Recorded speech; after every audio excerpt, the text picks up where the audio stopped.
Hello, Chris Gray here, and in this video I'm going to be unboxing and reviewing this high definition antenna made by a company called 1 by 1.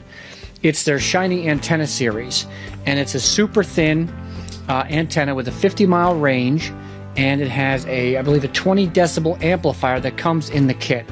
So if you're thinking about cutting the cable and trying to get some local channels, this would be a great way to do it.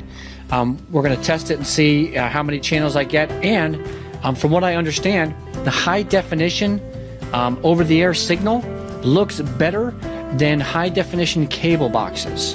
So there's a couple of different ways the company says you can hook this up to your TV. One is by connecting right to the TV, which I'm going to show you on the TV behind me.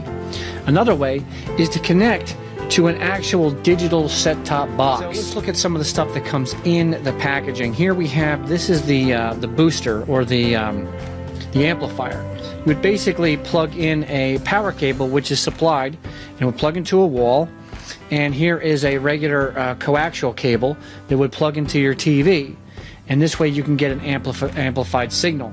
The only way you would need this is if you're having a hard time picking up a signal, depending on the distance you are from an antenna or from a high definition over-the-air source.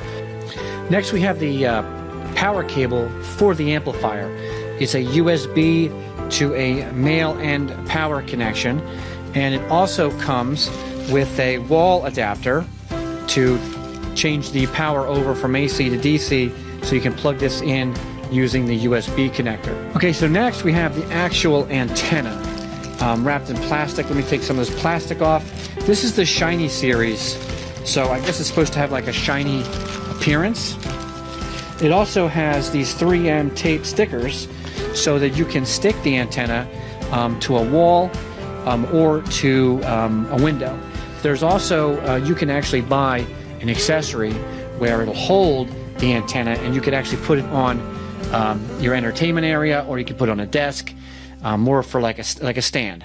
Also included in this kit are some instructions and some information. Now normally I just throw them off to the side, but these instructions seem to have some pretty useful information inside. It gives you an idea of how you can install said antenna. On the back of your TV, it may be slightly different, but you should have a coax cable input, just like if you're going to plug in a cable box into. Well, same thing goes for this TV. We're going to be plugging in this cable, this coaxial cable, from the antenna into this port right here, which is a antenna cable input. Okay, everybody's TV setup is going to be slightly different in their menu section. So what I did was I turned my input to the antenna and cable. What you normally would do is hit menu, or you would hit, there might be a menu button on your controller, and as you can see right there, the first option is antenna cable. I'm going to select that, and that brings me to this noisy looking staticky screen. Now from here I'm going to go into my menu, I'm going to installation, and like I said, your TV is going to be slightly different, and I'm going to scroll down where it says channel tuning, and yours may say channel scan, and I'm going to select antenna over here and let the auto tuning commence. Now what's going to happen is the TV is going to scan and look for a bunch of different channels. Alright, so the antenna had found 28 different channels that I can use. What's cool about my TV is as I go into different channels, it'll show me the signal strength. It'll also tell me what the aspect ratio is and whether it's 1080p or 480i. So I went back into my settings and I scanned for channels one more time with the antenna closer to a window. Well, I actually put it in the window, facing outwards.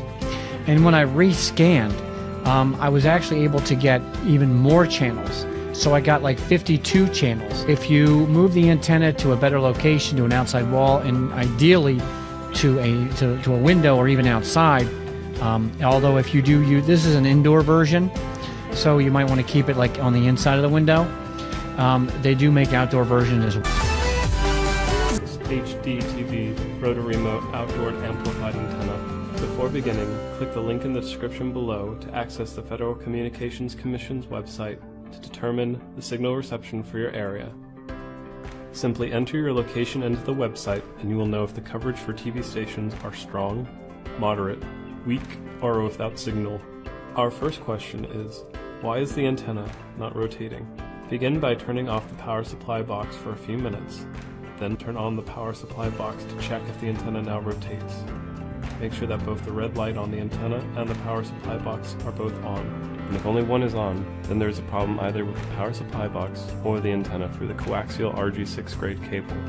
For the best results, use a continuous cable without splitters and with a length of no longer than 150 feet. Another frequently asked question is, the antenna is not getting channels that a neighbor is able to receive when pointed in the same direction. Why is this? First, it is important and recommended that the antenna be raised 30 feet above the ground for optimal results. The antenna is able to pick up signal for approximately 150 miles, but if anything is blocking the line of sight of the broadcast tower, this will inhibit the amount of channels available, things such as trees, buildings, or mountains for example. Additionally, the television itself may not pick up HD channels if it is an older analog television. If an older television is using an hdtv antenna, it will require a converter box to pick up HD channels. A third question is, how do you search for channels without losing the first channels already found? The television menu will typically provide a save option to store channels already found. Each television has its own particular method for scanning to search for signals. And so if there are particular channels that are sought, begin by entering the channel into the television. Next, rotate the antenna with either the remote or the button on the power control unit until the rotor motor stops. On the television menu, begin a scanning search until it is able to pick up the channel. If the channel you are searching for is still not found, check online at fcc.gov, link in the description, to know if the channel sought is available in your area. Our final question is, how can I hook up two televisions to the hdtv rotor motor antenna? To install a connection for two televisions will require an additional coaxial RG6 grade cable that will connect to the TV2 outlet. Best Choice Products hdtv rotor motor amplified antenna supplies only one cable, so additional cable will have to be purchased for the second television. Once the additional cable is acquired, simply connect it to the TV2 outlet in the power supply box and to the television. Both the power and the signal for rotating and scanning the antenna is supplied through the coaxial cable, and so splitting this cable will lower the power and signal connection to your television.